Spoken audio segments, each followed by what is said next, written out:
I love the freedom, I love the purity. It makes me feel like I am a bird myself. It's something that you have to feel, something that you have to experience firsthand. Flying is just awesome.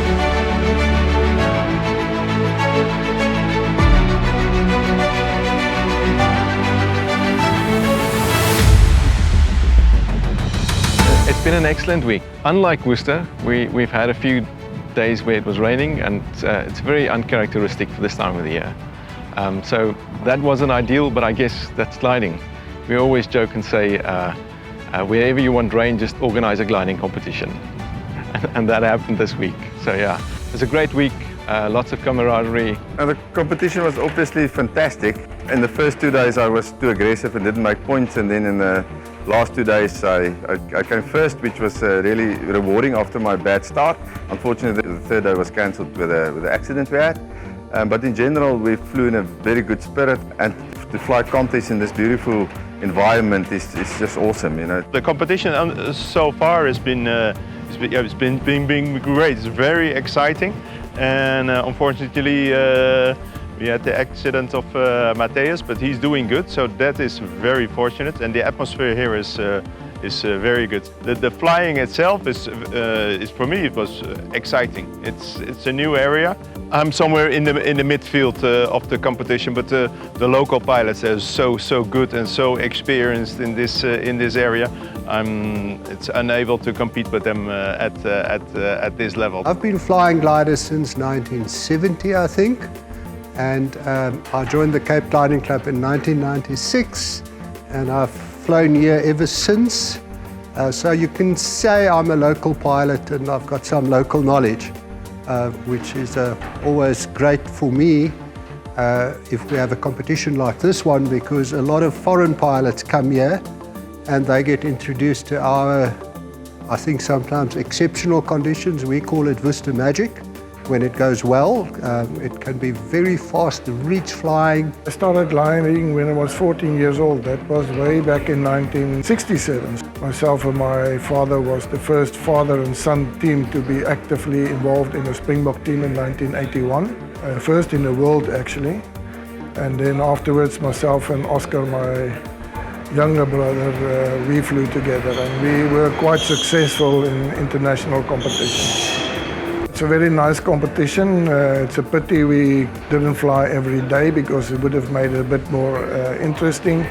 The points might have been a little bit more, but it's one of those things we can't, or we don't organize the weather. Worcester is always very nice. Yesterday we had a whiff of the Worcester magic. Bridges were working well. By and large, pity about the accident we had. It's never nice. Worcester is a whole new play park for us glider pilots. It's really fun to fly here. Oh, it was an adventure, I have to say, and we did some nice flying.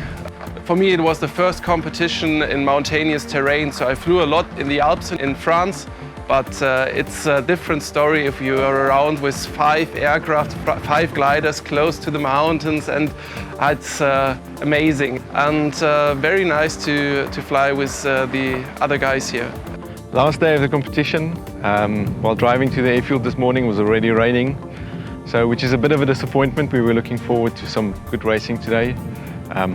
Still is a chance, as you can see, it's a bit windy, and got lots of clouds around, but there is a chance that we'll be racing. I think we're gridding at around 11 o'clock, so we're keeping fingers crossed, hoping to fly and at least have some action for the last day. Because the point spread are so close, there are 5 or 6 pilots that is available to be in the top spot, and for the finals in Italy in August this year, the first 2 pilots, that is number 1 and number 2, automatically qualify to go and fly in that competition. So everybody wants to go and fly there, but obviously there's only 2 pilots that can.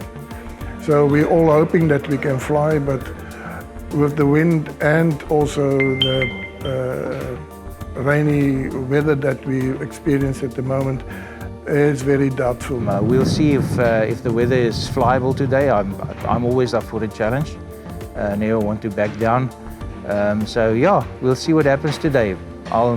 It's about flying consistent, hopefully not making a mistake. Today, I don't know. I see cloud bases, low, strong winds, rain in the west. So we'll see what happens. But like Oscar said during the briefing, it needs to be safe. And Jason said it the same. It needs to be safe. That's the first priority. I'm not really in the contention because we didn't have enough flying days, so I'm quite a bit far behind. So I would love to fly, but with the current weather situation and the lowish clouds, we think that it may not be possible to squeeze in a task with sufficient safety margins. So we'll hope to see. So in a short while we will know if we fly. Hopefully we do. The chances are pretty good that we won't fly today. I would love to because maybe I can catch up a little bit more. Good evening all. I hope we all had a good week. I know the weather didn't really play ball with us, but we know that's the general rule with the gliding competition. The moment the gliding competition starts, the weather departs. So yeah, so wish we had a little bit better weather, but I think nonetheless fun was had. It was quite challenging because as far as the weather setting is concerned, we were taking that bringing that to maximum effect. So we were able to squeeze in 4 tasks, one of which unfortunately had to be cancelled in the end, but we've had 3 tasks which actually showed the brilliance of the pilots that were flying here. Matthias is not a stranger to Worcester. He's flown here quite a lot, and in fact in November he flew quite a lot here this year. I think I regard him as a very good friend, and we did some technical preparation together because we fly the same JS1s as opposed to the other pilots, many of the pilots who fly the JS3s. And yeah, he's a very well-known alpine pilot. I think he always flies the biggest distances in the Alps every year, and he's very well supported by his wife Pia, which is wonderful. I think they were the only couple on the airfield. I flew on the south side of the Refusal and End Mountains, and I had to cross the Verliesdorp Valley to get to the turn point. And they were already at the turn point, and I could hear them talking on the radio about the turn point. And I then, as I was about to cross the valley, I heard that there was a crash, and because of the radio communications, I knew it was Matthias.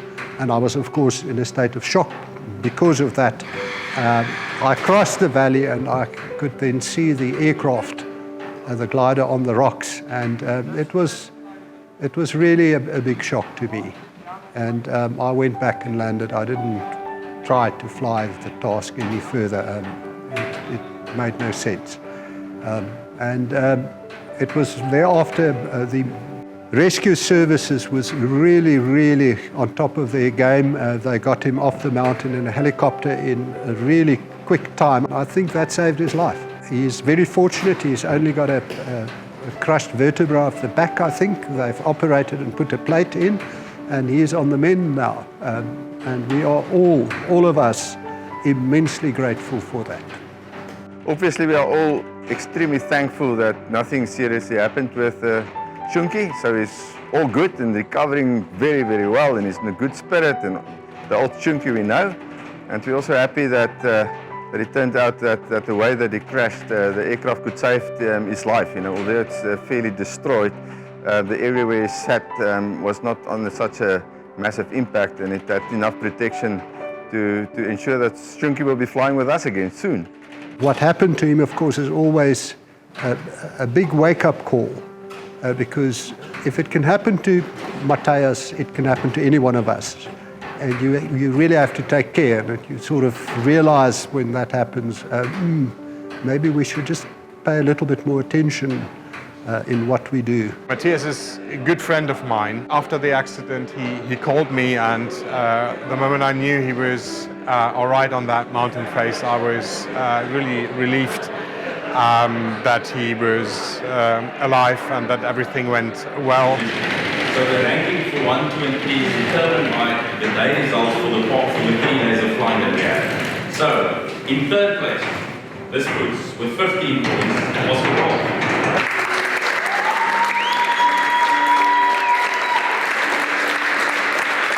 Happy with the result. It was safe competition, and it was a fun competition, and that's the most important thing, is to have fun.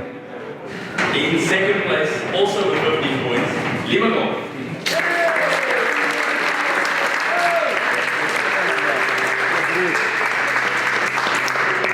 Coming second today, it made me feel very good and very proud because of my age. But experience, I think, pulled me through this time. It feels good, flying against the best pilots in the world. First place. Unfortunately, he's not here to get his prize, but he's here. He's here.